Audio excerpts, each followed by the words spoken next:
Hello, and welcome to the pandemic vlog. Where everything is wrong. Hashtag social distancing. Social distancing. All right, take it away. So I'll start with a calendar update. Today is Tuesday, March 31st, 2020, and our total case count today is 175,143, up from 152,212 yesterday. It's really upsetting. Yeah, it is really upsetting. So yesterday we talked about how Rhode Island police are stopping people with New York license plates and going house to house and doing checks to find people to see whether they've recently come from New York. And so I feel like the elephant in the room is the fact that I also did that. Like, I totally fled New York. And people are like, excuse me, you shouldn't have done that. But I just wanted to say that I took it very, very seriously. I quarantined as much as possible beforehand, and I just took a lot of measures, including when we were coming back. I was actually really terrified about exporting the virus from New York, so I refused to go into public places. So I really need to go to the bathroom. We'd been in the car for a few hours, and I was like, I can't go into a gas station because I don't want to leave coronavirus on things. And then we even found a porta potty on the side of the highway, and my sister was like, no, don't go in there. So I made her pull over to the side of the highway so I could pee right there on the side of the highway next to the car, because I was too terrified to go into a public place and risk giving people coronavirus.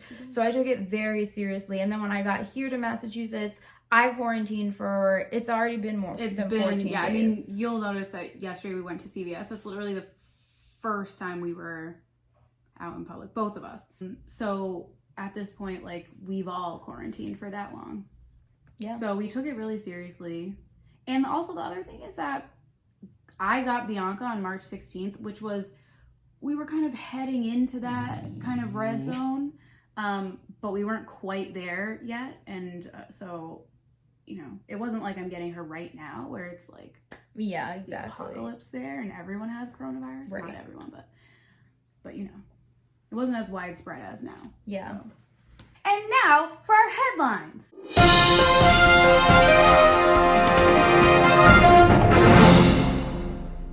So my headline is simply that hospitals are threatening to fire healthcare workers who speak out about a lack of personal protective equipment. And this is actually reported by Bloomberg. So there were 3 examples given. An emergency room doctor in Washington was fired after giving a newspaper interview about a Facebook post he wrote about inadequate personal protective equipment and testing. 2, a Chicago nurse was fired after emailing colleagues that she wanted a more protective mask. And 3, in New York, NYU Langone told employees they could be fired for talking to the media without authorization. But really, this is an extenuating circumstance. And for people to understand and be supportive and give the supplies that are needed, they need to know what's going on. This was written today on the New York Times. Earlier this week, a doctor, Henry Nikasics, so he's an anesthesia, is that right? Yeah, I think that's all right. So he's an anesthesiologist in Texas. So he had just finished intubating a man who was in his 70s due to the coronavirus. And then when he stepped out of that situation, he continued to wear his personal protective equipment in the hallway. And you would think, why are you telling me this? And I also thought that too.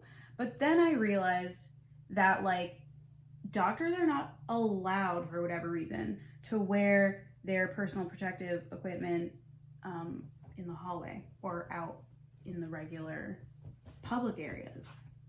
And that's not for all hospitals, but specifically in this case, he left his mask on because there was a group of people in the hallway, and he said that it's really important that he is able to protect himself on a regular basis because he is, he's 60 and he has hypertension. So he's like, this is, a thing I need to protect myself from. I'm a vulnerable population.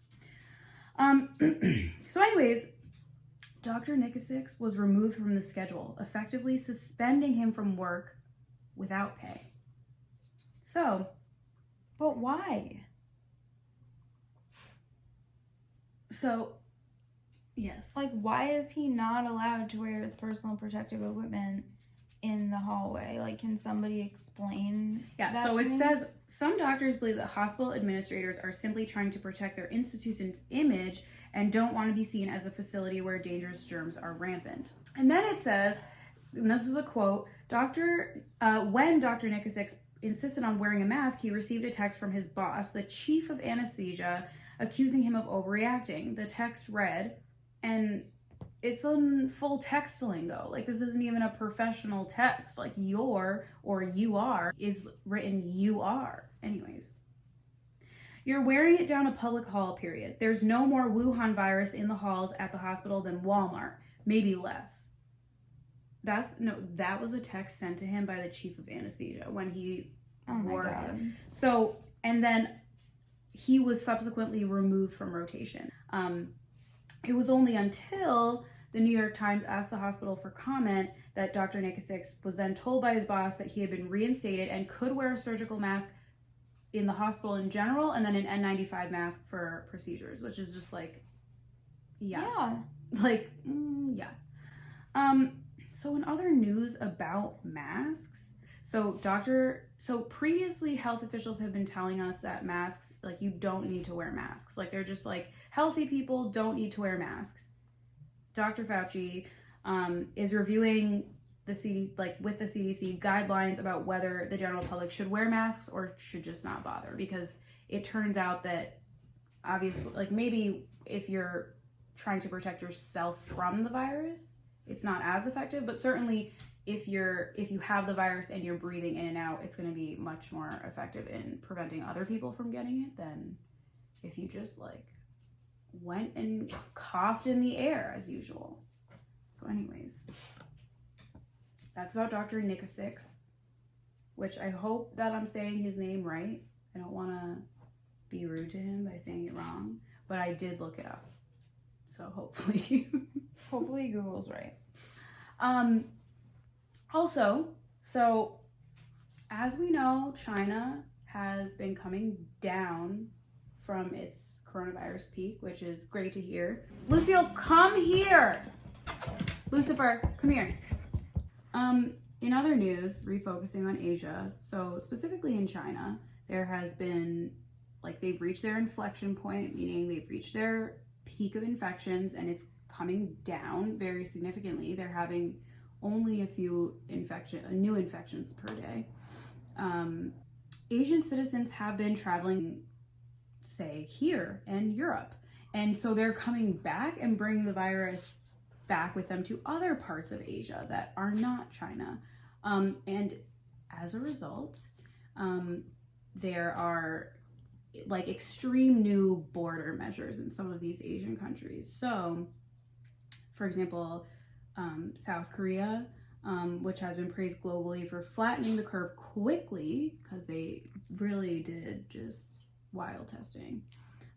So this week, the entire world is on their list of banned people coming into their country. That's amazing. I know. And Japan is now banning travelers from most of Europe and the United States. Okay, this next headline is also from the New York Times, and it is, models predicting expected spread of the virus in the US paint a grim picture. So here is the predicted spread of the virus. So over the next several months, it's supposed to kill close to 100,000 people simply in the United States and infect millions more. They haven't released specifically which epidemiological model they're using. However, Dr. Anthony Fauci and Dr. Deborah Birx are coordinating the coronavirus response, and they said that the studies that are available publicly that kind of suggest that it's going to be numbers like this are essentially accurate. So what Dr. Birx and Dr. Fauci have said is that they have reviewed 12 different models projecting how the coronavirus can take hold and infect this amount of people. Now we're going to go to some more local headlines. So Massachusetts has been not doing great. So there are 6,620 people. That's so many for such a small state. Yeah. So there's 6,620 people who are now infected with the coronavirus in this state. And the deaths have been the highest climb that they have seen so far. So yesterday there were 33 coronavirus deaths in Massachusetts, and that brings the total to 89. Also, Governor Baker, so I think we talked about this, but earlier this week, Massachusetts schools closed like definitively until May 4th.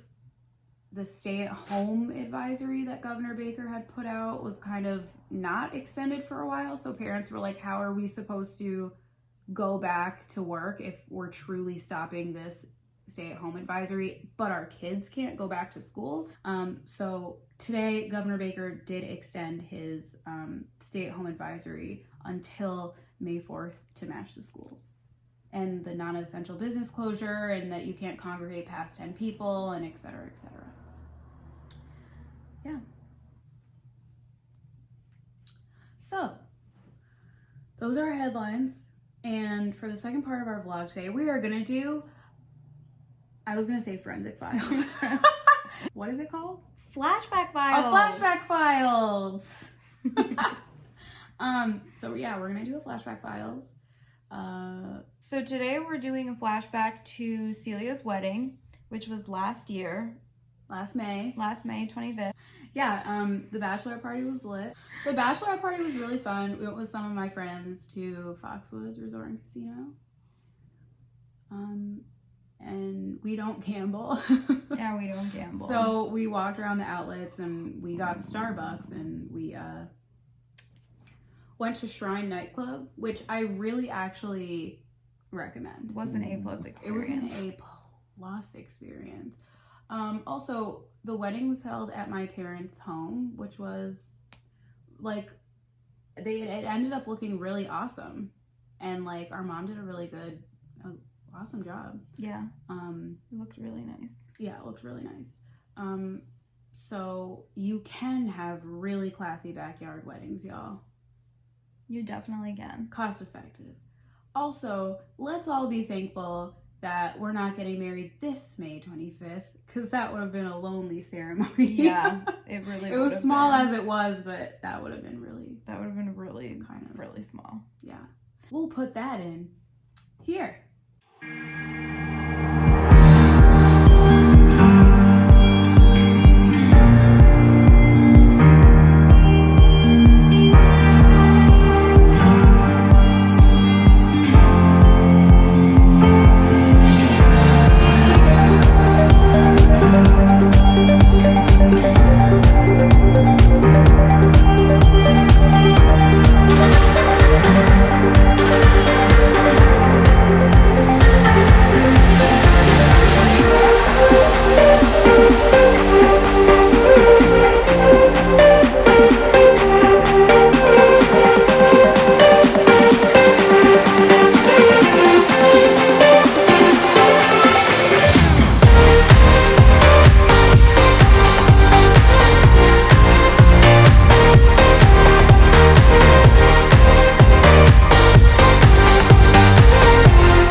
hope you enjoyed our flashback file.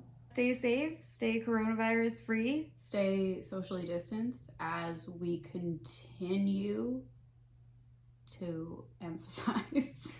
Stay social, maintain your social distance. It's important. Hashtag social Does your distancing. kid want to go to the park with his friends? He can't.